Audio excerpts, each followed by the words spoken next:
Hi everyone.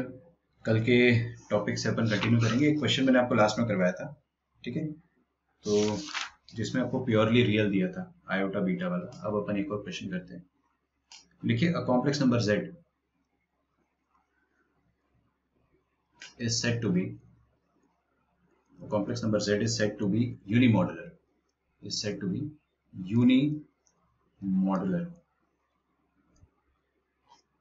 if mod z is equal to 1। ये तो अपने को पता था, लेकिन क्या है ना, जेई में जो पेपर बनाते हैं वो बहुत शरीफ लोग होते हैं। अगर आपको नहीं पता है तो पहले समझा देगा कि हाँ भाई ऐसा ऐसा है। तो ये भी जेई का क्वेश्चन है। मैं एक बार है ना पूरा स्क्रीन शेयर कर दूं तब अच्छा रहेगा। नाउ सपोज, अच्छा इसका आंसर जो निकालेगा, और मैं चॉकलेट बोल नहीं सकता हूँ लेकिन वर्चुअल चॉकलेट दे दूंगा ऐसे इमोटिकॉन से, ठीक है। Suppose z1 and z2 are complex numbers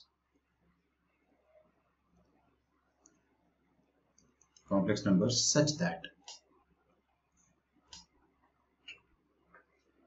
z1 minus 2 times z2 upon 2 minus z1 z2 bar, ठीक है, is unimodular. This is unimodular. Unimodular सुनते ही आपको क्या सोचना है कि 5 स्टार प्रॉपर्टी लगाना है, आंसर आ जाएगा, ठीक है। And z2 is not unimodular, ये आपको बोला गया है, is not unimodular. then the point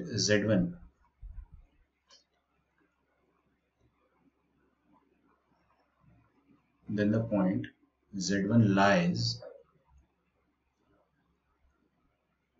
on a first option लिख रहा हूं मैं आपके सामने, फटाफट आप सॉल्व करना स्टार्ट करें।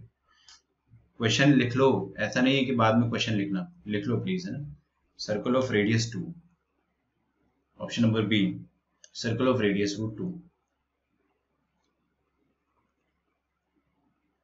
सर्कल ऑफ सर वो z1 minus 2 z2 अपन 2a की z है, 2 है z होता तो उसके बीच में मैं स्लैश करता। सर थोड़ा वो ना sir, circle of radius root 2। अगला है स्ट्रेट लाइन। अब देखो धीरे धीरे सर्कल स्ट्रेट लाइन आपको नजर आने लग जाएगा, तो वो हम समझेंगे कि कैसा क्या इसमें हिसाब होता है स्ट्रेट लाइन सर्कल का। Straight line parallel to x axis, straight line parallel to x axis, straight line parallel to y-axis,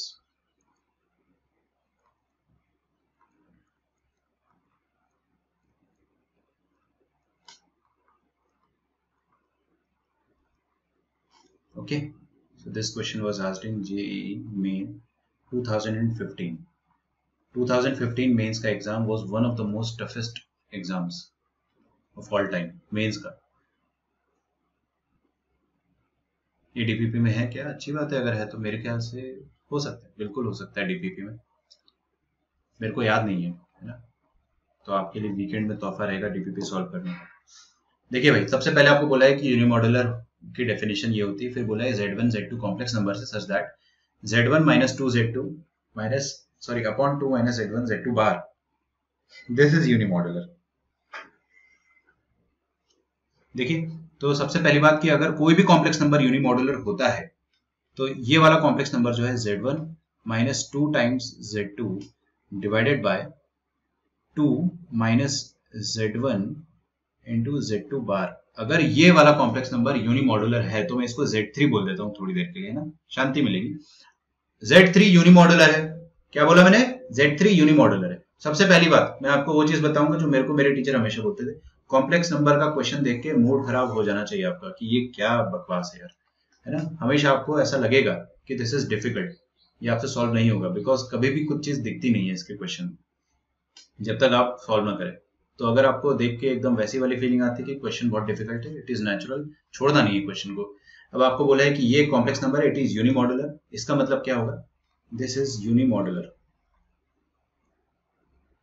that implies 5 star property लगाएंगे अपन कि z3 और z3 का बार डेफिनेटली 1 के बराबर होगा। समझ में आ रहा है? क्योंकि z बार मॉड z स्क्वायर के बराबर होता है, तो मॉड z तो खुद यहाँ पे ऐसा लिखेंगे अपन, बस मॉड z का वैल्यू 1 है तो will directly write it as 1 square मतलब 1। ठीक है, चलो अब स्टार्ट करते हैं। अब देखो z3 और z3 का बार, तो z3 ये रहा बड़ा सा, z1 minus 2 times z2 upon 2 minus ये आ रहा है क्या? गुड गुड गुड, मेरे को चेक करना पड़ेगा, मेरे पास आंसर नहीं है। ठीक है, सर्कल ऑफ रेडियस 2 देखते हैं। और ये z1 इसी तरीके से करा या कुछ और करा?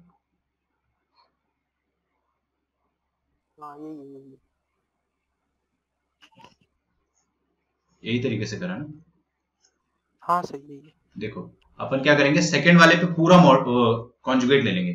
पूरा कॉन्जुगेट लेने से अच्छा ऊपर नीचे कॉन्जुगेट ले लो, ऊपर नीचे कॉन्जुगेट लेने से अच्छा ब्रेक द बार, जितना ब्रेक कर सकते हो करो। तो यहां तक ये ब्रेक हो जाएगा। ये 2 पे बार लगाने का कोई सेंस है नहीं? अरे यार 2 का कॉन्जुगेट 2 ही होगा ना यार, यहाँ पर भी बार लगाने से कोई मतलब नहीं। तो अपन इधर एक बार लगाएंगे और ये z1 के ऊपर एक बार लगाएंगे, z1 बार के ऊपर बार। ठीक है, तो इतना आपको डायरेक्ट करना है, टाइम वेस्ट नहीं करना है ये सब चीजों में। फिर नेक्स्ट टाइम सर हाँ इधर z1 z2 को इंटरचेंज करते हैं ऐसे, वो जो बार लिया हुआ है ना उसमें। एक मिनट, और ऊपर z1 z2 थैंक्स यार। ठीक है, गलती से मैंने वहां z1 लिख दिया, उधर z2 आएगा। ओके, यहाँ पे 2 आएगा, अभी 2 और z से संभल के रहना है, क्योंकि आपको 2 बहुत बार z जैसा दिखेगा, लेकिन z पे मैं हमेशा स्लैश करता हूँ। उसका रीजन भी यही होता है कि आपको वो 2 की तरह ना दिखाई दे। ठीक है, 2z2 बराबर, तो 2 times z2 divided by 2 minus z1।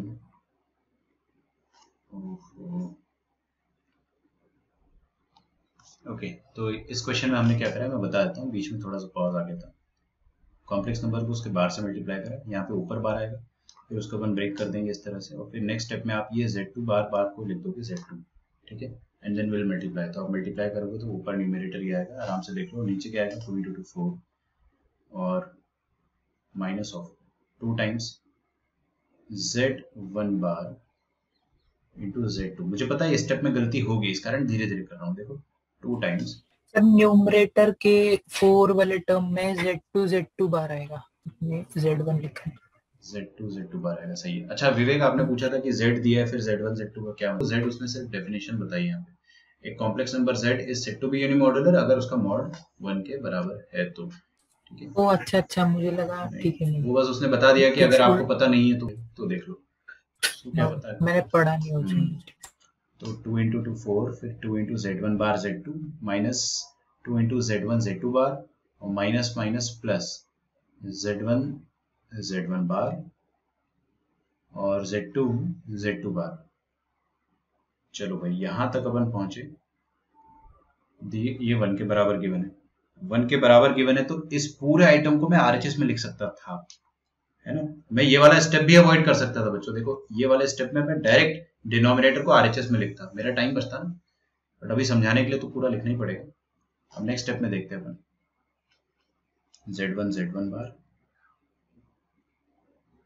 Minus 2 times z1 z2 bar minus 2 times z2 z1 bar plus 4 times z2 z2 bar. This is equal to 4 minus 2 times z1 bar z2 minus 2 times, पूरा छाप रहा हूं मैं ना, आप बिल्कुल ये मत सोचो कि सर कुछ समझा रहे, पूरा नीचे से यहां से छाप के लिख रहा हूं। z1 बार और z2 बार, इसको 1 मत लिख देना, अपने को थोड़ी पता है कि z2 का मॉडुलस 1 है यार, क्या है, इसको 1 मत लिख देना। This is z2 is not unimodular, ये तो गिवन है। एंड पॉइंट z1 के बारे में अपने को पता करना है, हमको नहीं पता कि z1 भी यूनिमॉड्यूलर है या नहीं है, तो अपन उसको 1 ना लिख दे। ठीक है, आई ज्वाइन थ्रू जूम। ठीक है, थैंक्स फॉर इन्फॉर्मिंग। अब देखो काटा पिटी मचाएंगे, तो मचा दो यार। 2z1 z2 बार 2z1 z2 बार सेम साइन के, ये काट दिया। ओके तेजस, विवेक, पार्थ। अच्छा z1 बार ये वाली चीज है, प्रणव, बस यार सबके सब जूम से आए हो क्या? यशराज ओके। 4z2 बार, देखो भाई ये तो नहीं कट रहा है ना। अब जो नहीं कट रहा उसके लिए रो थोड़ी सकते अपन, ठीक है, तो रोना मना है, डायरेक्टली अपन सॉल्व करो। ओके, z1 बार का प्रोडक्ट क्या आएगा? मॉड z1 का स्क्वायर। z2 बार का प्रोडक्ट क्या आ जाएगा? 4 टाइम्स मॉडुलस ऑफ z2 का square. This is equal to 4 minus plus z1 bar क्या आ जाएगा? मॉड z1 का स्क्वायर, और z2 बार आ जाएगा मॉड z2 का square. z2 bar is equal to 4। कैसे दिया है क्या कुछ? अच्छा वैसा आ रहा है आपका आंसर, ठीक है, हो सकता है वैसा आ जाए। अभी यार देखो थोड़ी थोड़ी गुदगुदी हो रही है क्योंकि 4, ये वाला 4, मेरे को पता है कुछ ना कुछ तो बनेगा यहाँ पे। फड़फड़ाहट अगर आपको ज्यादा हो रही है तो ये मॉड z1 को आप थोड़ी देर के लिए कुछ कह दो। क्या कहते हैं? अल्फा बोल दो? पक्का रोने तो नहीं लग जाओगे? मॉड z2 को बीटा बोल देता हूँ, ठीक है, ताकि यार थोड़ा अच्छे से दिख जाए। Alpha square plus 4 times beta square, this is equal to 4 plus alpha square beta square, ठीक है। ये लिख लेना, यहाँ पे लिख लो टू अवॉइड फड़फड़ाहट, वरना बच्चे सोचते पता नहीं क्या कर दिया सर ने। फड़फड़ाहट, ठीक है, स्पेलिंग गलत है अगर। सर ऑप्शन ए क्या था? Circle of radius. I think option मेरा क्योंकि यहाँ पे सर्कल ऑफ रेडियस 2 आ रहा है। तो लिखा है ना ऑप्शन ए। अच्छा वो मैंने लिखा नहीं सर। सही है आपका है। देखिए भाई अब क्या करो, आप इसमें फैक्टराइजेशन तो कर ही सकते हो। कैसे करोगे? 4 और 4 वालों को एक साथ ले लो, क्योंकि भाई हमको थोड़ी आदत है कॉमन निकालने की। 4 इंटू 1 माइनस बीटा स्क्वायर लिख डालो, और अल्फा स्क्वायर यहाँ से कॉमन ले लो तो 1 माइनस बीटा स्क्वायर। बहुत मन कर रहा है कि 1 माइनस बीटा स्क्वायर को काट दो। अरे यार पहली बात तो अब मैं है ना इस स्टेप में पहले फैक्टराइजेशन कर देता हूँ। बीटा क्या है? देखो इधर, बीटा क्या है? z2 का मॉडुलस। z2 का मॉडुलस 1 नहीं है, क्वेश्चन में गिवन है। क्वेश्चन में गिवन है कि ये 1 नहीं है। अरे समझ में नहीं आ रहा आप लोगों को? देखो z2 का मॉडुलस क्वेश्चन गिवन है कि इट इज नॉट यूनिमॉडुलर, तो अगर ये यूनिमॉडुलर नहीं है तो बीटा का वैल्यू 1 नहीं होगा, मतलब ये वाली क्वांटिटी कभी भी 0 हो ही नहीं सकती। तो मैं इसको बेफिक्र होके काट सकता हूं। पहले निश्चिंत हो जाओ, पहले पता कर लो कि क्या ये 0 हो सकता है। आपको पता है 0 नहीं हो सकता है तो आप काट दो, क्योंकि आप 0 और 0 को नहीं काटोगे उस केस में, है ना। तो आपके पास क्या आ जाएगा? Alpha square is equal to 4। Alpha square क्या है? मॉड z1 का square, that is equal to 4। मतलब मॉड z1 क्या आ जाएगा? Plus minus 2। बच्चा जानता है कि मॉडुलस पॉजिटिव होना चाहिए, तो नेगेटिव आंसर मत लिख देना ना, प्लस माइनस 2 आएगा। लेकिन चलो अब मैं लिख देता हूँ mod z1 is equal two plus 2 लेंगे अपन, माइनस 2 तो हो ही नहीं सकता है। ये क्या, इसका क्या मतलब होता है? Mod z1 is equal to 2, what does this mean? कोई बच्चा मुझे एकदम शुद्ध हिंदी में एक बार में समझा सकता है कि इसका क्या मतलब होगा ज्योमेट्रिकली? ओरिजिन से डिस्टेंस 2 है। ठीक है, सही बात है। एक ऐसा कॉम्प्लेक्स नंबर है जिसका ओरिजिन से डिस्टेंस हमेशा 2 है। तो ऐसे तो करोड़ों कॉम्प्लेक्स नंबर है भाई जो इस सर्कल पे लाई करेंगे विद रेडियस 2। ये सर्कल है जो रेडियस 2 का, अरे every point represents a complex number. तो इसमें जितने भी पॉइंट है दे आर ऑल z1, ये सब के सब z1 हो सकते हैं क्योंकि सबका ओरिजिन से डिस्टेंस 2 है। तो ये रिप्रेजेंट कर रहा है सर्कल, ठीक है। अब आप देखो 2015 के मेंस के एग्जाम में एक क्वेश्चन आया है, जो कि एक क्वेश्चन जो है वो एडवांस में आता है ना तो ज्यादा सही रहता, बिकॉज थोड़ा सा लंबा क्वेश्चन है, बट दे आर एक्सपेक्टिंग कि आप लोग शांति से सॉल्व करें क्वेश्चन को। और वो आपसे क्या एक्सपेक्ट कर रहे हैं जेई मेंस वाले या एडवांस वाले, कि आपको सब कुछ बहुत अच्छे से आता है, you have to be pitch perfect, तभी तो आप कंट्री के 1% में आओगे ना यार। तो इतना परफेक्शन अगर आपको चाहिए कि आप इस क्वेश्चन को एग्जाम में 3 मिनट में करके आओ सही, तो उसके लिए आपको प्रैक्टिस कितनी करनी पड़ेगी, है ना। तो उस लेवल की प्रैक्टिस हम लोग करेंगे। जितना भी डीपीपी दे रहा हूँ, मॉड्यूल दे रहा हूँ, बस वो कर लो और 2-2 बार कर लो डीपीपी को, ठीक है। ये चीज बहुत कम लोग बोलते हैं कि कोई भी सॉल्यूशन, कोई भी आपके पास जो मटेरियल है उसको 2 बार सॉल्व कर लो। दूसरी बार आप करते हो जब सॉल्व तो आपको वो अच्छे से याद हो जाता है कि क्या क्या क्वेश्चन में क्या क्या अप्रोच लगाया था। पहली बार में तो आप आंसर निकाल लेते हो जैसे तैसे, ठीक है। हाँ सर ऑफ रेडियस 2 है सर इसका। सर्कल ऑफ रेडियस को 3 बार पूछ चुकी हो तुम, लिखा तो है इधर, है ना। तो this represents a circle of radius 2, ठीक है। ये वाला डिस्टेंस जो है वो 2 के बराबर होगा। ऐसे बहुत सारे पॉइंट हो सकते हैं। आ जाओ अगला, properties of argument. This is very important, okay. वैसे सब इंपॉर्टेंट, तो मैं स्टार नहीं लगाता हूँ। हाँ बोलो, कोई कुछ कह रहा था, चलो। सबसे पहली बात तो argument of a complex number 0 is not defined. Argument of a complex number, argument of a complex number 0 is not defined. क्यों भाई, क्यों नॉट डिफाइंड? सोच कर देखो। आर्ग्यूमेंट मतलब होता क्या है? आर्ग्यूमेंट मतलब होता है कि कोई भी कॉम्प्लेक्स नंबर का, जैसे ये कॉम्प्लेक्स नंबर है, इसका वेक्टर बनाओ, इसका जो भी एंगल आ रहा है एक्स एक्सिस के साथ, दैट इज आर्ग्यूमेंट। वही आर्ग्यूमेंट हो जाता है। लेकिन 0 कहां पर पाया जाएगा? ओरिजिन पे। तो ओरिजिन का एक्स एक्सिस, ओरिजिन एक पॉइंट है। पहली बात तो वेक्टर ही नहीं बनेगा। ओरिजिन को ओरिजिन से ज्वाइन करोगे आपको एक पॉइंट मिलेगा। वेक्टर नहीं मिल रहा है तो एंगल कैसे निकालोगे? एंगल निकाल ही नहीं पाओगे।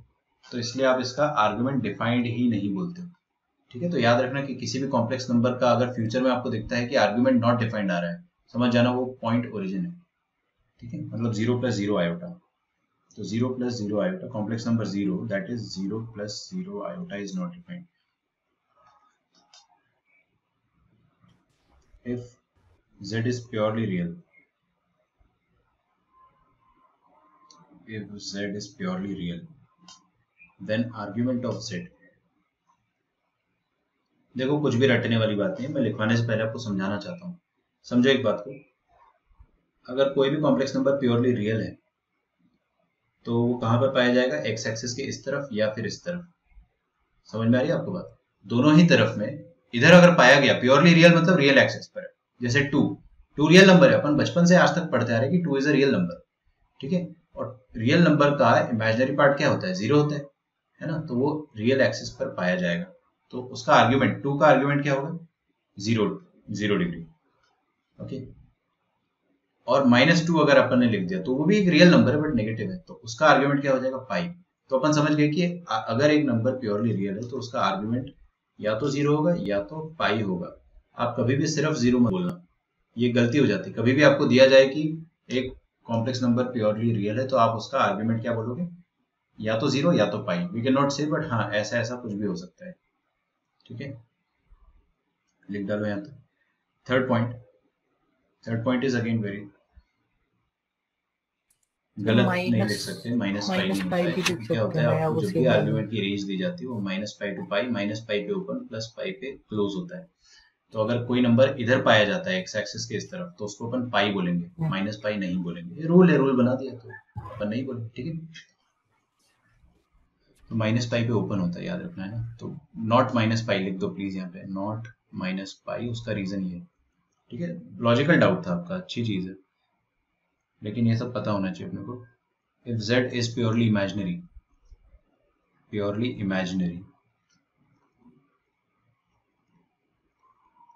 then argument of Z is either 90 degree और -90 डिग्री, मतलब π/2 और -π/2 प्लस -π/2, ठीक है। क्योंकि कोई नंबर अगर प्योरली इमेजिनरी है तो वो कहाँ पाया जाएगा? वो पाया जाएगा y एक्सिस पर या इमेजिनरी एक्सिस पर, मतलब उसका रियल पार्ट हो गई नहीं ना। सोचो ऐसा कोई कॉम्प्लेक्स नंबर जो सिर्फ 2 आयोटा, खत्म। 2 आयोटा मतलब 0 + 2 आयोटा, मतलब 0,2 मतलब y एक्सिस का पॉइंट। अब उस पॉइंट का आप ओरिजिन से ज्वाइन करके वेक्टर बनाओगे, उसका x एक्सिस से जो एंगल आएगा वो 90 डिग्री आएगा। अगर वो पॉइंट यहां पर हुआ 0,-2 तो -90 डिग्री आ जाएगा, ठीक है। दोनों ही केस में आप आर्ग्यूमेंट जो है बता सकते हो, π/2 का या -π/2 का, ठीक है। फोर्थ वाले को देखते हैं। हाँ, 4th, 5th and 6th are extremely important and these are very easy to remember. देखिए क्या होता है argument of z1 into z2। देखो मैं फिर से बता रहा हूँ, these are very easy to remember क्योंकि ये लॉग की तरह होते हैं। यहाँ पे लिखा है कि दो कॉम्प्लेक्स नंबर के प्रोडक्ट का आर्ग्यूमेंट है। सुनो ध्यान से, दो कॉम्प्लेक्स नंबर के प्रोडक्ट का आर्ग्यूमेंट है, तो वो क्या आएगा, argument of z1 plus argument of z2। क्या आपको लॉग जैसा समझ में आ रहा है? यहाँ पे कुछ कुछ थोड़ा थोड़ा लॉग जैसा होता है। जैसे अपन ने बचपन में पढ़ा था लॉग ऑफ मंकी इंटू नलायक, क्या होता है, लॉग मंकी प्लस लॉग नलायक, है ना, याद है? वही चीज यहाँ पर भी, मतलब मैं ये नहीं कह रहा हूँ कि इस लॉग की तरह ही होगा, बट वैसा ही है कुछ कुछ, है ना। आप याद रखने के लिए कर सकते हो, लिख डालो यहाँ तक पहले। अब है ना एक दिक्कत आती है, क्या दिक्कत आती है वो मैं आपको बताता हूँ।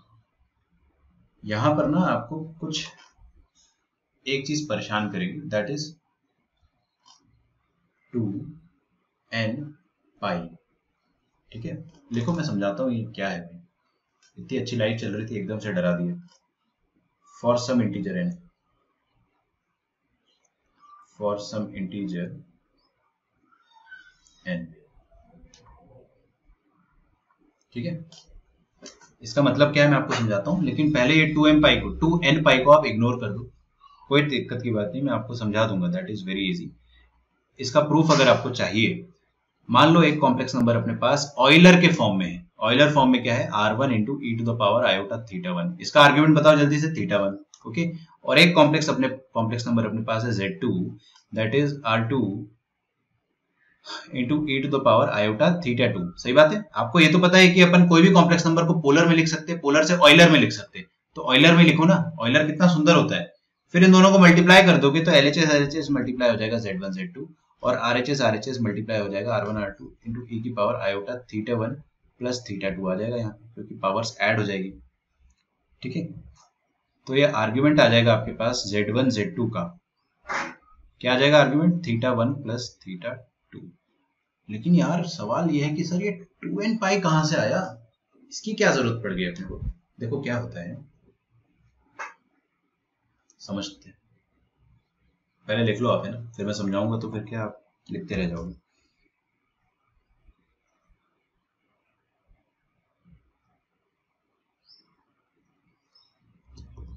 To n pi is just formality, आपको उसका टेंशन नहीं लेना है।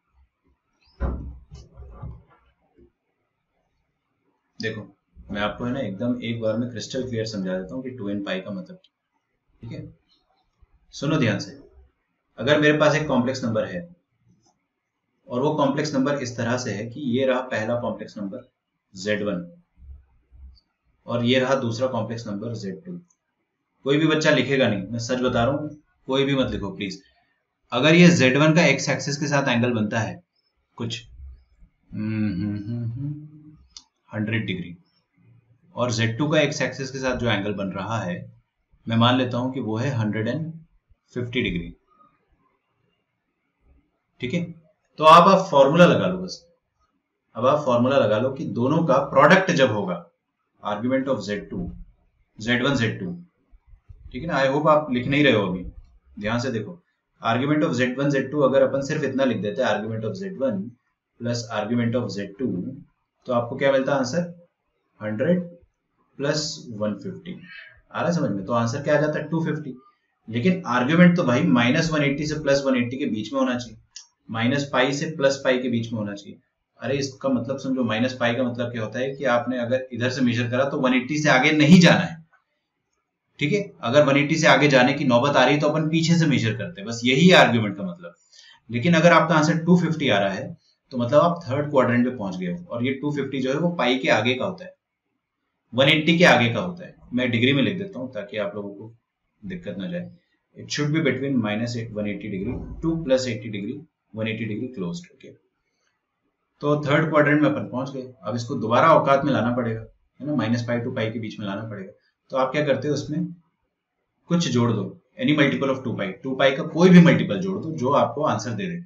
अगर आपने 2 पाई का फर्स्ट मल्टीपल जोड़ दिया, 360 ही जोड़ दिया, तो आपका आंसर और बड़ा हो जाएगा। नॉनसेंस। आपको क्या करना पड़ेगा, डेफिनेटली कुछ सब्ट्रैक्ट करना पड़ेगा। तो आप n की जगह -1 डाल दोगे, तो मतलब क्या आ जाएगा, -360 डिग्री। तब आपका आंसर देखो फिर से औकात में आ जाएगा, रेंज में आ जाएगा। कितना आ जाएगा, 360 माइनस 50 करो तो कितना है 60 50 minus 110 degree. Minus 110 degree is well inside this range. ठीक है, तो हम क्या करते हैं, आपका आंसर अगर बड़ा आ जाए, इस रेंज से बाहर आ जाएगा, तो अपन उसमें 360 का कोई भी मल्टीपल जोड़ देंगे, एनी सुटेबल मल्टीपल ऑफ 360 अपन जोड़ देंगे और आपका आंसर आ जाएगा। ठीक है, सुनने में थोड़ा सा अजीब लगता है पहली बार में, बट ये 2n पाई काम नहीं, बस वापस से आंसर को रेंज में लाना है। मैं आपको एक चीज बताऊं, ये सब लिखवाने वाली बात है, मैंने तो कभी ये चीज ना लिखी थी, ना मेरे को कभी मेरे टीचर ने समझाया था। हमेशा टीचर ने बोला था आप कॉमन सेंस यूज करो और उसके बाद आप आंसर खुद से अपने आप रेंज में लाओ। ये सब क्या 360 ऐड करना। अगर आपका आंसर 250 आता है तो 250 कहां पाया जाएगा, 180 पे क्या जोड़ोगे तब जाके 250 आएगा, बताओ जल्दी से। 180 पे अपन क्या जोड़ेंगे, 70 डिग्री, तो ये रहा 70 डिग्री 180 पे जोड़ने पे। अब ये वाला जो वेक्टर है, इस वेक्टर का आर्ग्यूमेंट नहीं बता दोगे आप खुद से, आराम से बता दोगे। ऑब्वियसली ऐसे मेजर करना गलत रहेगा क्योंकि आप क्रॉस कर जाओगे 180, तो उल्टा मेजर करेंगे। तो ये रेड वाली जो लाइन है, ये रेड वाला जो एंगल है, वो आपका आंसर है। किसने बोला ये सब दिमाग लगाने को, मत लगाओ, डायरेक्टली ऐसे कर लो, क्या दिक्कत है। ठीक है, तो दिस इज व्हाट 360 उल्टा करेंगे ना, तो उल्टा करेंगे तो 180 माइनस 70 करो 110, 110 मेजर करा बट उल्टा है इसलिए नेगेटिव, ऐसा कर लो। ठीक है, तो दोनों तरीके से आपको समझ में आना चाहिए। मेरा बस ये कहना है कि यूज कॉमन सेंस ऑलवेज, ताकि आपको याद भी ना रखना पड़े और दिमाग भी ना लगाना पड़े ज्यादा। क्वेश्चन नंबर 5 पॉइंट नंबर 5 देखते हैं। अब सब कुछ लॉग जैसा चल रहा है तो ये क्या होगा, argument of z1 upon z2, ये क्या हो जाएगा बताइए। आर्ग्यूमेंट z1, हाँ, minus argument of z2। Log में भी तो यही होता था, लेकिन यहाँ पे अपन फिर से 2m पाई या 2n पाई ऐड कर देंगे जस्ट फॉर प्रिकॉशन, कहीं अपना आंसर जो है वो ज्यादा बड़ा ना हो जाए। ठीक है, इसलिए ऐड कर दिया अपन ने। ठीक है, चलो लिख डालो यहाँ तक। यहाँ लिख दो फॉर सम इंटीजर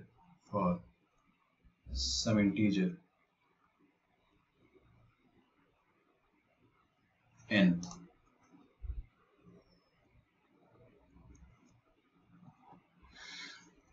ओके, इसका प्रूफ तो यार देखो, अब आप में से कोई भी बच्चा प्रूफ बता सकता है, बस ऑयलर से करना है, प्रूफ आता है।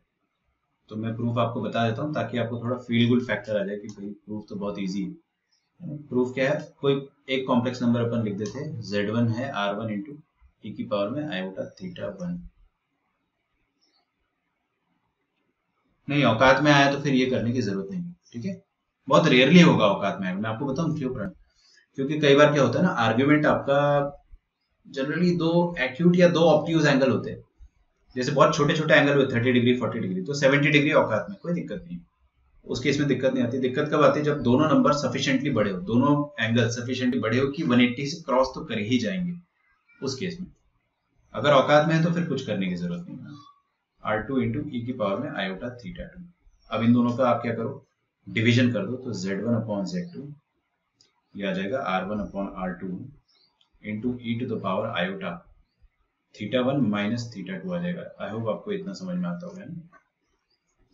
तो अब बताओ, जो ई की पावर में आयोटा के सामने जो होता है वो आर्ग्यूमेंट होता है, तो इसका मतलब LHS में जो कॉम्प्लेक्स नंबर है z1 बाय z2, इसका आर्ग्यूमेंट क्या हो जाएगा, theta 1 minus theta 2। Is that has proved.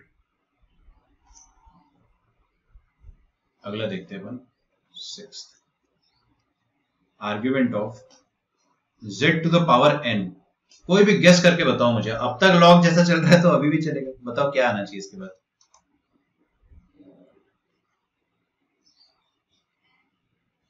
बस ये होती है जिंदगी एकदम मक्खन की तरह, n इंटू आर्ग्यूमेंट, याद करने की जरूरत नहीं। अगर आपका आंसर जो है वो बहुत बड़ा आ गया, इस केस में तो हमेशा बड़ा आता है। अब आप सोचो कोई एक कॉम्प्लेक्स नंबर है बेचारा छोटा सा है ना, उसका आर्ग्यूमेंट है 10 डिग्री, ठीक है, लेकिन अपन ने उसकी पावर में कर दिया क्या, 50 मल्टीप्लाई कर दिया मान लो, तो क्या आ जाएगा 50 टाइम्स उसका ओरिजिनल आर्ग्यूमेंट। तो 50 टाइम्स 10 करोगे तो कितना, 500 डिग्री, बहुत ज्यादा बाहर भाग गया ना औकात से। आप चाहे तो कॉमन सेंस लगा दो, 500 डिग्री कहाँ पाया जाएगा। देखो ये एक चक्कर 360 होता है, 360 प्लस 90 करेंगे तो कितना हो जाएगा 450 और ये थर्ड ये वाला क्वाड्रेंट है, यहाँ पर कहीं वेक्टर बना लो उसका, 450 प्लस 50 और आगे जाना है ठीक है, तो ये एरो जैसे ही वेक्टर बन गया सब कुछ मिटा दो, इरेज एवरीथिंग, आपका आंसर क्या आ जाएगा, मेजर कर लो, ये 50 डिग्री है और ये 90 प्लस 50 140 डिग्री। अपने आप आपने इस वेक्टर का आर्ग्यूमेंट लिख डाला।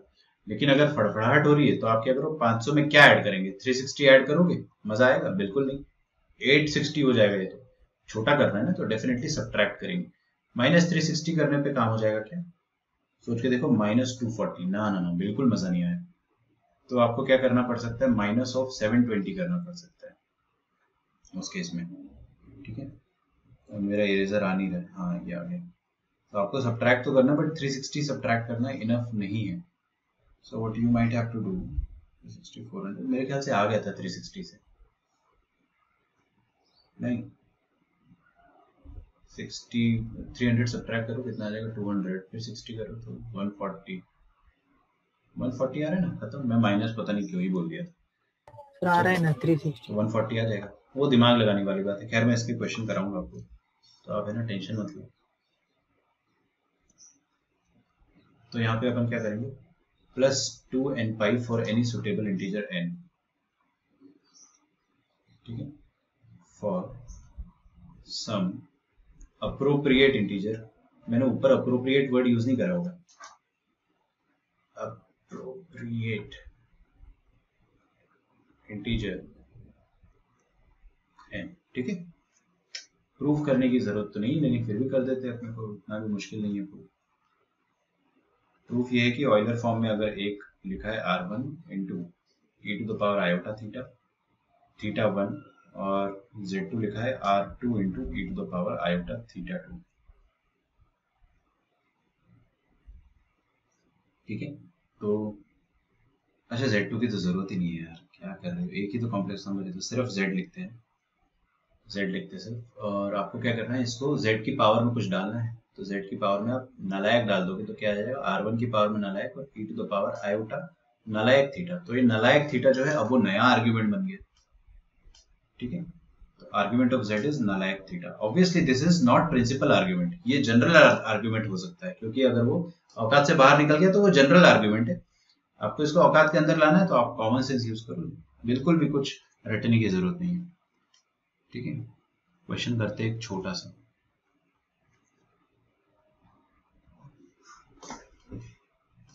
तो गिवन दैट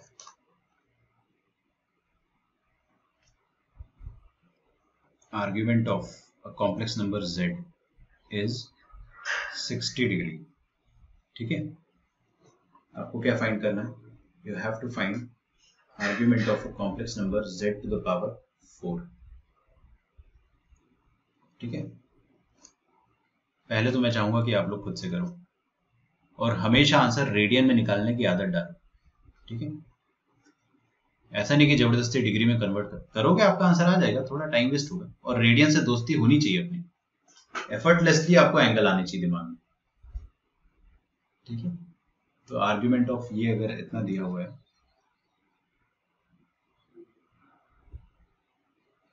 अब बताओ आर्ग्यूमेंट ऑफ आपको क्या निकालना है, z टू द पावर 4, क्या हो जाएगा, 4 टाइम्स आर्ग्यूमेंट ऑफ z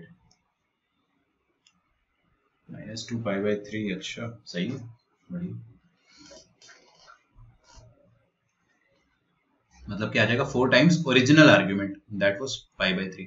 अब 4 पाई बाई 3 कितना हो जाएगा, this is in degrees, 460 24 240 degree आ रहा है, ठीक है। दो तरीके हैं करने के, पहला तरीका कॉमन सेंस है, दूसरा तरीका 2m पाई ऐड करने का।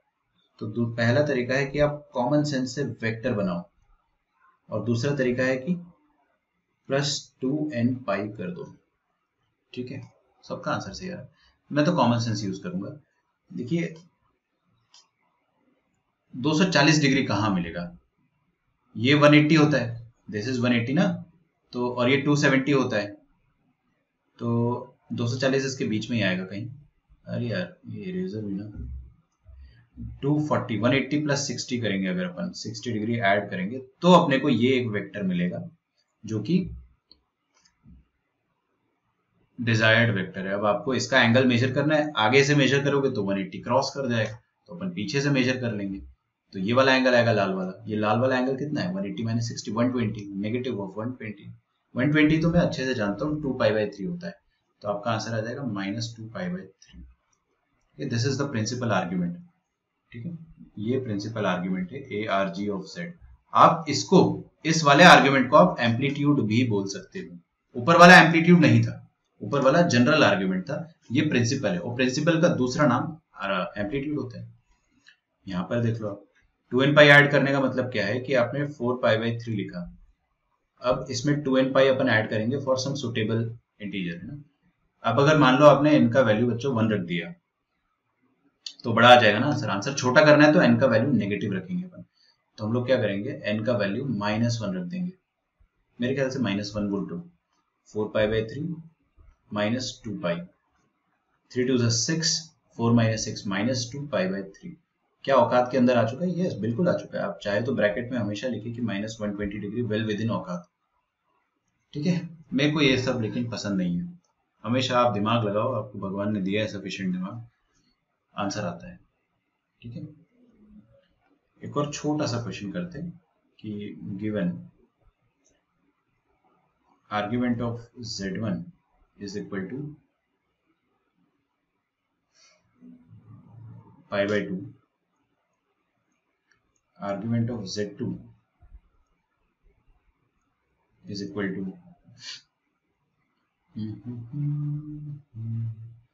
3π/4. Find argument of Z1 into Z2. ठीक है, एंड मैं काम करता हूँ, दो पार्ट बना देता हूँ इसके, Z1 Z2 और Z1 upon Z2. Find argument of Z1 Z2, first part, and second part is argument of Z1 upon Z2. ठीक है, एक और दे देता हूं मैं आपको, है ना, surprise. Third is argument of Z2 upon Z1, ताकि आपको पता चले दोनों सेम नहीं है।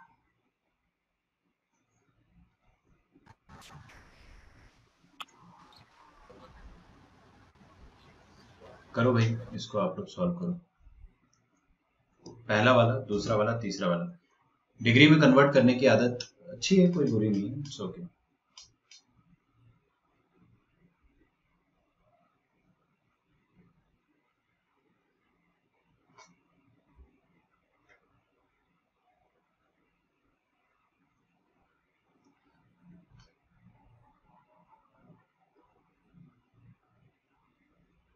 ठीक है, तो मैं आपकी अटेंडेंस जो है वो 2 बार काउंट करूंगा। एक बार तो खैर सबसे स्टार्टिंग में किया था मैंने, और एक बार ये हो जाएगा।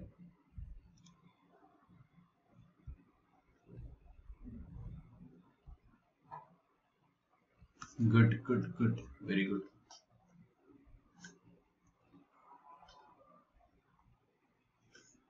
फर्स्ट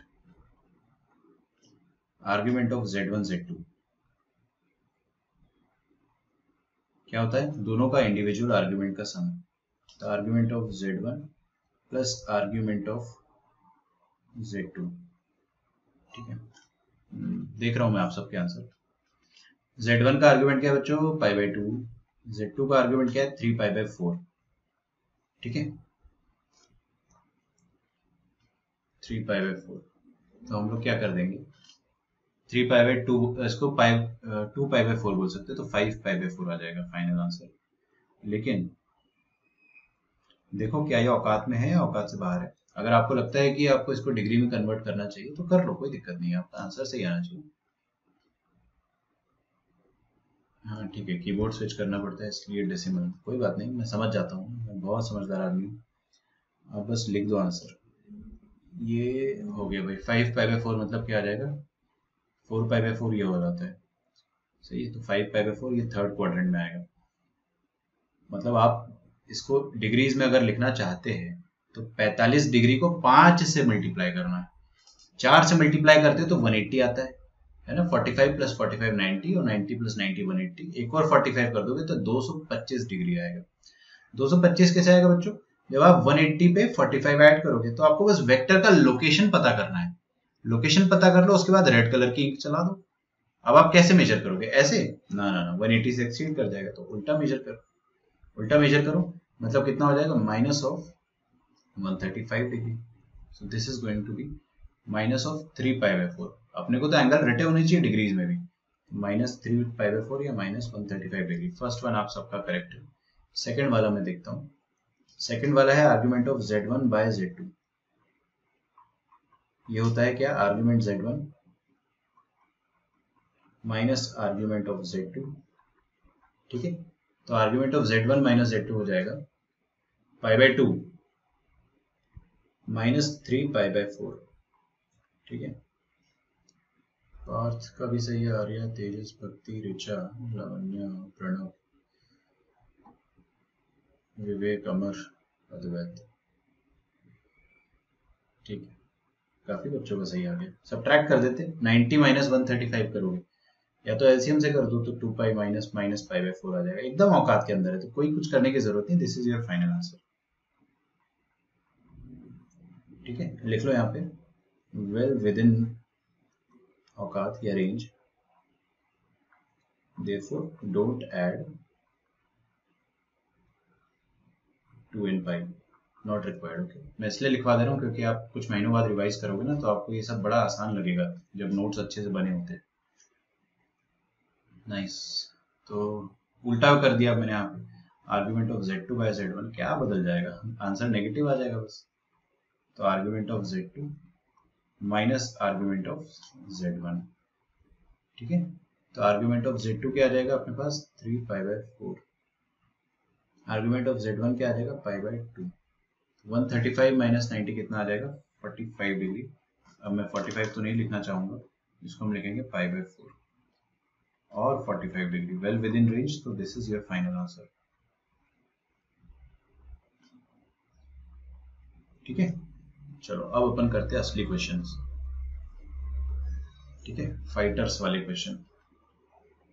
तो लिखिए z and omega are two non zero, R2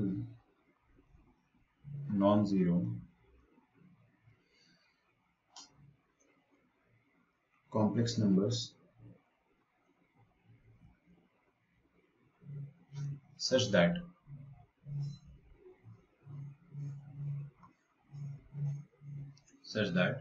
लिखते जाओ, फटाफट छापो, mod z is equal to mod omega and argument of z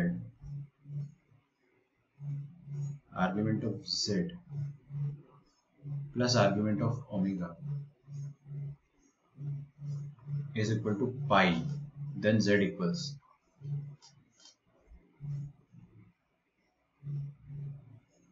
ठीक है। चार ऑप्शन है अपने पास। पहला ऑप्शन है ओमेगा बार, दूसरा ऑप्शन है माइनस ऑफ ओमेगा बार, तीसरा ऑप्शन है omega itself and fourth option is minus of omega.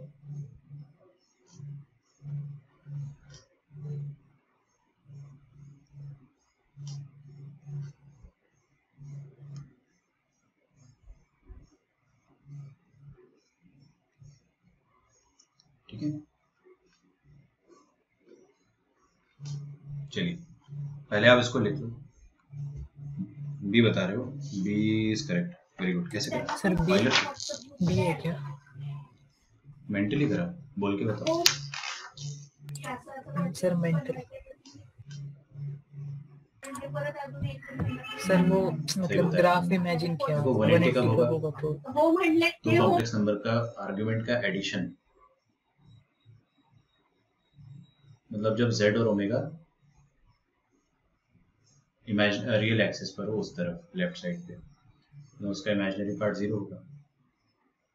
ठीक है, देखो यार, दो तरीके इसको करने के, एक ऑयलर से कर सकते हो, एक कर सकते हो साधारण तरीके से। साधारण तरीके से करना है तो चलो बता देता हूँ, मैं दोनों ही तरीके बता देता हूँ। इसका मेथड नंबर 1 ये है कि argument of z plus argument of omega is equal to pi. पहली बात तो अपने को पता है कि ये वाली प्रॉपर्टी जो है रिवर्स फॉर्म में ऐसे लग जाएगी, मतलब z इंटू ओमेगा की प्रॉपर्टी पाई है। इसका मतलब z इंटू ओमेगा एक कॉम्प्लेक्स नंबर है जिसका आर्ग्यूमेंट पाई है, तो इसका मतलब क्या होगा, z into omega must be lying on negative x axis, must be. मैं यहाँ पे एकदम देसी इंग्लिश में लिख रहा हूँ ताकि आपको ये याद रहे कि क्या होता है lying on minus x axis. अब एक्स एक्सिस कुछ होता नहीं है, वो negative real imaginary sorry negative real axis होती है, therefore it is a negative real number, ठीक है। -2 -3 इस टाइप का कोई एक रियल नंबर होगा। तो z इंटू ओमेगा एक कॉम्प्लेक्स नंबर है लेकिन वो अब रियल है, तो इसको अपन कुछ मान लेते हैं माइनस ऑफ समथिंग एनीथिंग, यार कुछ भी मान लो। क्या मान लो, अल्फा मान लो, माइनस अल्फा, ठीक है। तो ये एक minus alpha where alpha is positive, ध्यान रखना है, where alpha belongs to r. मैं लिखना चाहूंगा कि alpha is a real positive number, तभी उसका नेगेटिव यहाँ पे मैंने लगाया। तो आप क्या करोगे, आपको निकालना है यहाँ पर z का वैल्यू, z का वैल्यू निकालना है तो कैसे निकालोगे, बताओ क्या करें अपन यहाँ पे कि z का वैल्यू आ जाए अपने पास।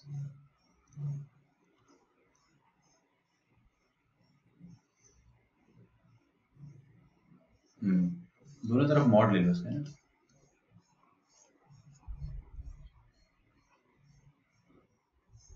ओके, ये वाली जो इक्वेशन है इसको हम लोग क्या बोल देंगे, फर्स्ट इक्वेशन बोल देते हैं, ठीक है। ध्यान रखना, आप दोनों तरफ मॉड ले लो, take mod on both side. Mod क्यों ले रहा हूँ मैं, उसका रीजन सिंपली है कि भाई इसका मॉड जो होगा वो वो अल्फा के बराबर हो जाएगा। सोच कर देखो, रियल नंबर है ना, रियल नंबर का मॉडुलस, मॉडुलस मतलब क्या होता है यार, ओरिजिन से डिस्टेंस। कोई नंबर अगर -2 है तो उसका ओरिजिन से डिस्टेंस क्या होगा, 2, तो माइनस अल्फा का ओरिजिन से डिस्टेंस क्या होगा, अल्फा, है ना। तो z इंटू ओमेगा का मॉडुलस अल्फा के बराबर होगा। तो कभी भी मेरे को एक चीज देखना है, ध्यान रखना है कि रियल नंबर आ जाता है अपने पास अगर, तो आप उसका मॉड लेके सॉल्व करो, और मॉड को अपन ब्रेक कर सकते हैं जस्ट लाइक बार। तो ब्रेक द बार या break the modulus, this will be equal to alpha, mod z into mod omega is equal to alpha.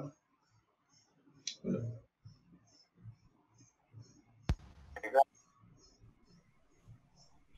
Okay. और आपको क्वेश्चन में कुछ दिया हुआ है यहाँ पर mod z is equal to mod omega, इसलिए भी अपन ने मॉड लिया क्योंकि मॉड z के बारे में डेटा दिया हो, तो इसलिए अपन ने मॉड ले लिया ताकि मॉड z और मॉड ओमेगा अपन मिल जाए। तो आप क्या बोल सकते हैं, दोनों बराबर है, तो मॉड z का स्क्वायर भी अल्फा के बराबर होगा और मॉड ओमेगा का स्क्वायर भी अल्फा के बराबर होगा, ठीक है। इसका रीजन ये है कि since mod z is equal to mod omega, इसी बात का अपने को यूज भी करना चाहिए था, ओके। अब हम लोग कुछ सोचते हैं, ऊपर वाली फर्स्ट वाली इक्वेशन जो है ना उसको देखो, फ्रॉम इक्वेशन नंबर 1 निकालना क्या है आपको, निकालना है आपको z, ठीक है, चिंता मत करो। z फर्स्ट वाली इक्वेशन क्या है, z इंटू ओमेगा अल्फा के बराबर है, z इंटू ओमेगा अल्फा के बराबर है। आपको z निकालना है ना, तो z को आप एक तरफ कर लो और अल्फा अपॉन ओमेगा को एक तरफ कर लो, ठीक है। क्या सिखाया आपको बचपन से कि नीचे कभी भी अगर आपको कॉम्प्लेक्स नंबर दिखाई दे तो आप रैशनलाइज कर लो उसके बार से, ओमेगा इंटू ओमेगा का बार, ठीक है, और ऊपर भी ओमेगा का बार आ जाएगा, इज दैट इट। तो अपन क्या लिख देंगे, अल्फा इंटू ओमेगा का बार, और नीचे आ जाएगा मॉड ओमेगा का स्क्वायर। बताओ जल्दी से कि मॉड ओमेगा स्क्वायर क्या होगा, मॉड ओमेगा स्क्वायर अल्फा के बराबर आ जाएगा ना, शांति से करो एकदम, नीचे अल्फा आ जाएगा, ऊपर भी अल्फा आ जाएगा और इधर ओमेगा बार, तो ये अल्फा और ये अल्फा कट गए, तो आपके पास आ गया z is equal to omega bar. Minus था लेकिन मैंने पता नहीं कहाँ खा गया मैं माइनस साइन, यहाँ पे माइनस साइन था, यहाँ पे नेगेटिव आएगा, माइनस ओमेगा वापस बी आ जाएगा। थोड़ा लंबा तरीका, ठीक है, अच्छा कर सकते हो। ऐसे भी एक और तरीका है करने का जिसको अपन कहते हैं ऑयलर्स मेथड। देखो ऑयलर्स मेथड ना बहुत प्यारा लगता है, 4 लाइन में आंसर आ जाता है, ठीक है, यूजिंग ऑयलर्स फॉर्म। सबसे पहले आप क्या बोलो कि जो पहला आपका कॉम्प्लेक्स नंबर है, अज्यूम कर लो इसको, दोनों का मॉडुलस सेम है, याद रखना, तो दोनों का मॉड आप r मान लो, तो आर इंटू ई की पावर में आयोटा आर्ग्यूमेंट 1 और ओमेगा का हो जाएगा आर इंटू ई की पावर में आयोटा आर्ग्यूमेंट 2। और आपको बोला है कि दोनों के आर्ग्यूमेंट का सम 90 डिग्री है, तो थीटा 1 प्लस थीटा 2 इज 180 दिया, सॉरी मैं 90 बोल दिया गलती से, है ना। तो आप क्या बोल सकते हो कि theta 1 is equal to pi minus theta 2, सही। तो जो z है आपका, z1 नहीं z है, दैट इज r इंटू ई की पावर में आयोटा थीटा 1 की जगह क्या डाल दो, पाई माइनस थीटा 2, ठीक है। अरे फर्स्ट वाली इक्वेशन जो थी ना, इसमें अपन ने इसको पुट कर दिया, पुट इन में। अब यार आपको कुछ ना कुछ तो करना ही पड़ेगा, थीटा 1 थीटा 2 में रिलेशन पता है, तो एक से उठा के दूसरे में डाल दो, तो ये आ जाएगा r इंटू ई की पावर में आयोटा पाई, और इधर आ जाएगा e की पावर में आयोटा थीटा 2 नेगेटिव। बस खत्म हो गया अपना क्वेश्चन।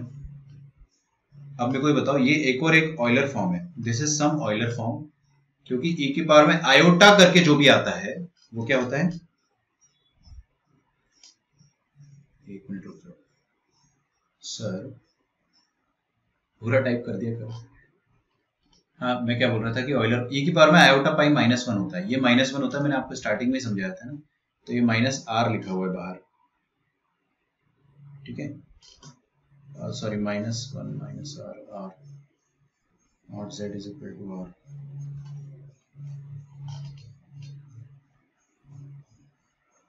हाँ ठीक है, बराबर है, एकदम सही, कोई दिक्कत नहीं। और ये हो जाएगा e की पावर में आयोटा थीटा 2। अब ये एक और ऑयलर फॉर्म बन रहा है, कैसा, बाहर मॉड और अंदर e की पावर में आयोटा समथिंग। तो जो अंदर e की पावर में आयोटा समथिंग है उससे अपने को कोई टेंशन नहीं, बाहर जो मॉडुलस है वो नेगेटिव नहीं होना चाहिए, इट शुड बी पॉजिटिव, ठीक है। ये लास्ट था, ये लास्ट है आज का, है ना, डोंट वरी, ये आखिरी खत्म ही हो गया, मैं आपका लेक्चर छोड़ दूंगा, एक्सटेंड नहीं करूंगा, बिल्कुल नहीं करूंगा। ये जो माइनस है ये इसको हटाना पड़ेगा, मैंने आपको सिखाया था कि बाहर जब भी मॉडुलस बनता है तो उसमें आप नेगेटिव मत रखो, ठीक है। या फिर चलो नेगेटिव रख भी दिया अगर आपने तो भी कोई चिंता की बात नहीं, आप ये माइनस रखो और इधर ऐसा लिख दो r इंटू ई की पावर में माइनस आयोटा थीटा 2। आप ध्यान से देखोगे ना, ये कुछ मिलता जुलता है किससे, सेकंड वाले से। सेकंड वाले में देखो क्या है, ये ओमेगा था e की पावर में आयोटा थीटा 2, और अगर आर्ग्यूमेंट नेगेटिव हो जाता है तो वो बार हो जाता है, कॉन्जुगेट हो जाता है, ये आपको मैं सिखा चुका हूँ ना। e की पावर में आयोटा थीटा अगर कोई कॉम्प्लेक्स नंबर में आता है तो उसके कॉन्जुगेट में e की पावर में माइनस आयोटा थीटा आएगा, तो ये डेफिनेटली क्या लिखा हुआ है, ओमेगा का बार लिखा हुआ है, ठीक है। तो आप यहाँ पे बोल सकते हो कि दिस इज ओमेगा का बार, बाहर एक नेगेटिव साइन है और यहाँ पर z लिखा हुआ है, तो z is equal to minus omega bar, ठीक है। ये चीज आप लिखिए फ्रॉम टू, दैट्स इट, ठीक है। अब मैं आपको कोई भी क्वेश्चन नहीं देने वाला हूँ, एक क्वेश्चन कल अपन और करेंगे, फिर उसके बाद ट्रायंगल इनइक्वालिटी पढ़ेंगे। हाँ बोलो।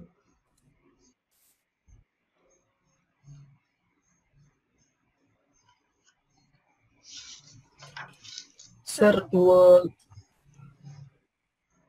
बताओ कैसे करा। सर मैंने भी विवेक जैसे ही किया ग्राफ से, लेकिन फिर उसमें गलत होने के कुछ मतलब केसेस आ सकते हैं क्या, या करेक्ट आ ही जाएगा? सर मतलब अभी यहाँ पे mod z equal to mod omega बोला है, तो जो एक्सेस है उसके ऊपर एक साइड पे ओमेगा मान लिया एंड एक साइड पे z मान लिया, क्योंकि दोनों का पाई है ना सम। तो आपने जो पॉइंट्स प्लॉट किए थे कि ओमेगा रहता है नीचे माइनस ओमेगा लेफ्ट, नीचे ओमेगा बार लेफ्ट में माइनस ओमेगा और उसके ऊपर माइनस ओमेगा बार, ये तुमने बोला एक तो को z वो बोल दिया, डायरेक्टली बी हो गया ना। अब बोला है कि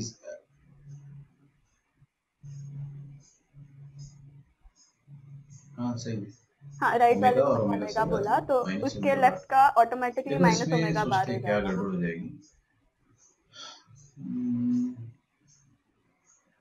ओमेगा देखो, पहली बात तो बच्चों में क्या,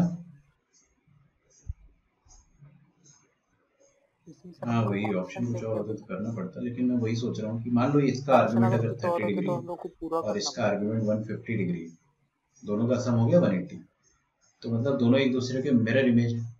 ऐसा और कब हो सकता है कि दो आर्ग्यूमेंट्स का सम 180 हो जाए, मेरे ख्याल से नीचे हो सकता है ना, नीचे ऐसा हो सकता है कि सेम सिनेरियो बन जाए मिरर इमेज, यहाँ पे ओमेगा आ जाए और यहाँ पे ओमेगा बाहर आ जाए,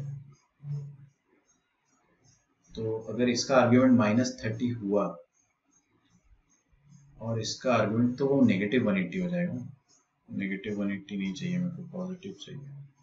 मेरे ख्याल से ऐसे कर सकते हैं, कोई दिक्कत नहीं। आप लोग सही सोच रहे हो, बढ़िया। क्योंकि यहाँ पे लकीली हमारे पास ऑप्शंस भी अच्छे हैं, है ना, कोई कंट्रोवर्शियल ऑप्शन नहीं। और एक तरीका ये हो सकता है, सुनना ध्यान से ना, कि मान लो एक आर्ग्यूमेंट होगा आपका 250 डिग्री, ठीक है। कई बार क्या होता है ना कि यहाँ पे आर्ग्यूमेंट जो लिखा होता है वो बड़े बड़े आर्ग्यूमेंट जो होते हैं ना उनको भी मान के अपन सोच लेते हैं, और एक आर्ग्यूमेंट है -70 डिग्री, दोनों का एडिशन करो तो फिर से 180 डिग्री आ जाएगा। अरे बात समझ में। उस केस में अगर अपन कॉन्ट्राडिक्ट कर पाए तो सोचते हैं 180 पे आप क्या ऐड कर दो, 70 ऐड कर दो ना, तो यहाँ पे पहुंचोगे। और -70 कहाँ मिलेगा आपको, यहाँ पे मिलेगा।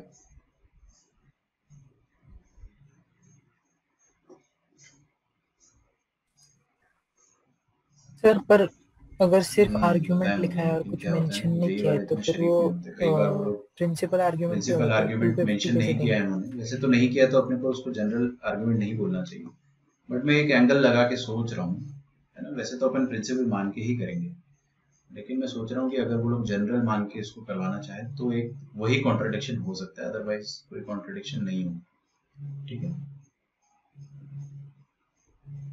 हाँ, ओमेगा ओमेगा बार का बिल्कुल सही है। मेरे ख्याल से आप लोगों का जो तरीका है वो सही है, सर मैंने तो वेरीफाई फिर करके भी वो देख लिया सेम उसको ही हर केस आ तरीके से, जाएगा बस ये कि है, ठीक है ना। उस वाई केस में भी एक्सिस मैंने पे क्या मिरर बनाया था, रहेगा। ये बनाया था और ये बनाया था।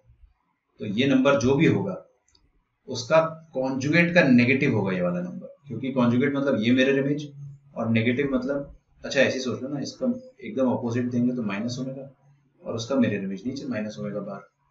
सही है, कोई दिक्कत नहीं। मैंने बस ये सोचा कि अगर प्रिंसिपल की जगह जनरल आर्ग्यूमेंट मान के देखा अपन ने तो क्या आपका तरीका गलत हो पाएगा, तो भी गलत नहीं हो पाएगा, बच जाएंगे अपन। तो सही है, ओरल तरीका आपका एकदम सही है, वैसे भी कर सकते हो, ठीक है, गुड। बाकी एक क्वेश्चन और करना है, इसको कल अपन करेंगे। आपका होमवर्क सुन लो अच्छे से।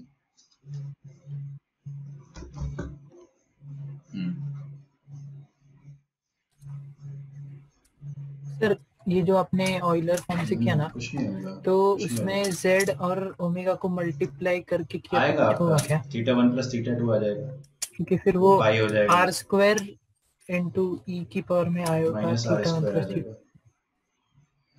z इससे बहुत ओमेगा कुछ इज हो इक्वल जाएगा। टू क्या r² हो आ जाएगा रहा है सर, -r²। कि तो उससे कुछ दोनों तरफ मॉड लेना पड़ेगा, mod z mod omega, mod z² = r²। नहीं, मॉड लेंगे कोई फायदा नहीं होगा, आपको z का वैल्यू निकालना है।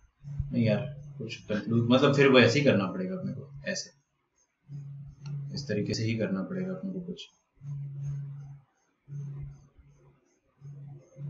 ठीक है। हो सकता है थोड़ा बैठ के सोचेंगे तो हो जाएगा, देखते हैं कल इसको अपन, है ना। वैसे भी शाम के समय अब ज़्यादा दिमाग नहीं चलेगा। मैं आपको होमवर्क दे रहा था, होमवर्क देख लो अच्छे से, conjugated models of complex number. So आपका होमवर्क जो है दैट इज डीपीपी नंबर 1, 2 और 3 के रिमेनिंग क्वेश्चंस, जो कि मुश्किल से 5-6 होंगे, और डीपीपी नंबर 4 करना है। सिंस वी हैव वीकेंड, ये तो कुछ भी नहीं है, डीपीपी 4 बहुत आसान है। फिर आपको क्या करना है, पीवाईक्यूज में से टॉपिक नंबर 2 पूरा मत करो, हम लोग करते हैं 1 से लेके 15 तक कर सकते हो। कुछ कुछ तो मैंने क्लास में करा दिए, तो कर लो 1 to 15 बिल्कुल कर लो, ठीक है। अच्छा, मंडे से एक चीज़ अपनी फिर से रिस्टार्ट होगी कि आपका होमवर्क जो होगा ना उसका भी एक फाइल बन जाएगा यहीं की यहीं क्लास की क्लास में। तो वो आपका होमवर्क अपडेट अब बहुत रेगुलर रहेगा पूरा एंड तक, नेक्स्ट 7 to 8 मंथ्स तक, ठीक है। तो मंडे से आपका होमवर्क ट्रैकिंग बहुत सीरियसली हो जाएगा, और लास्ट वीक का जो होमवर्क है आपका लास्ट टू लास्ट वीक तक का, वो मैं मैनुअली कर दूंगा, ठीक है, क्योंकि मैंने ईमेल से देख देख के लिखा हुआ है, बस उसको एक्सेल में डालना है। तो मंडे से थोड़ा होमवर्क सीरियसली करो, है ना। मिलते हैं अपन नेक्स्ट क्लास में, ठीक है। रेस्ट करो, कल आपका क्विज रहेगा। हाँ आर्या बोलो। सर हाँ हाँ हाँ, सर जो आज का फर्स्ट क्वेश्चन किया था उसमें एक सर्कल बना था ना, तो just a minute। हाँ, बन सकता है ना, तो बिल्कुल बन उसमें सकता है। स्ट्रेट लाइन कैसे बन स्ट्रेट लाइन सकता है, की मतलब इमेजिनेशन इक्वेशन मेरा काम नहीं कर रहा है वहाँ, बन तो सकता है कभी स्ट्रेट चार लाइन? पांच तरह से अपन बना सकते हैं स्ट्रेट लाइन की इक्वेशन। कैसे सबसे बनेगा पहले तो बताओ? आप ये कर लो कि कोई भी ऐसा लिखना पड़ेगा, आर्गुमेंट ऑफ किसी भी कॉम्प्लेक्स नंबर का आर्गुमेंट अगर फिक्स कर दिया 145 डिग्री, तो ये एक स्ट्रेट लाइन को रिप्रेजेंट कर रहा है। सोच के देखो, बहुत सारे कॉम्प्लेक्स नंबर है जिनका आर्गुमेंट सबका 45 है, तो यहाँ पे लाई करे, यहाँ पे लाई करे, यहाँ पे लाई करे, यहाँ पे लाई करे, जब तक वो 45 बना रहे तब तक स्ट्रेट लाइन है। तो ऐसा कुछ सिचुएशन आता है स्ट्रेट लाइन में कि आर्गुमेंट इज ऑलवेज फिक्स्ड, है ना? आया थोड़ा सा समझ में? मॉडल्स के फॉर्म में नहीं आएगा, बिल्कुल नहीं आएगा, ठीक है? हाँ ऐसे मॉड्यूलस के फॉर्म में नहीं आएगा अपना कल फाइनल कल आपके लेक्चर्स ऑफ है ना, देखता हूँ 3 बजे रहेगा सर। एंड वैसे, क्विज का दोपहर में टाइम 3 क्या से होगा? 3:30 मोस्ट प्रोबेबली। बाकी मैं आपको व्हाट्सएप पे बता दूंगा, शायद नहीं होंगे तो पता चल जाएगा, वैसे नहीं है, मोस्ट प्रोबेबली नहीं है, तो इसलिए मैंने आपको होमवर्क ज्यादा दिया। सर कल लेक्चर्स नहीं है क्या? शायद सबका नहीं है, बट अबे कल सैटरडे, कौन सी दुनिया में? मैथ्स का नहीं है या फिर ऐसे? कोई बात नहीं, अगर अरे नहीं भी है तो अच्छी बात संडे है है ना, ना आपको कल, 1-2 दिन का रेस्ट दे रहे हैं हम। सैटरडे एक है ना क्विज दे कल? दो और होमवर्क पूरा कर लेना है, वही है ना? होगा तो आपको पता चल ही जाएगा, बाकी तो देखते हैं अपन। चलो bye bye everyone, good night. Good night नहीं बोलूंगा, आप मत सोना, जागते रहो, ठीक है? पढ़ाई करो, टाटा।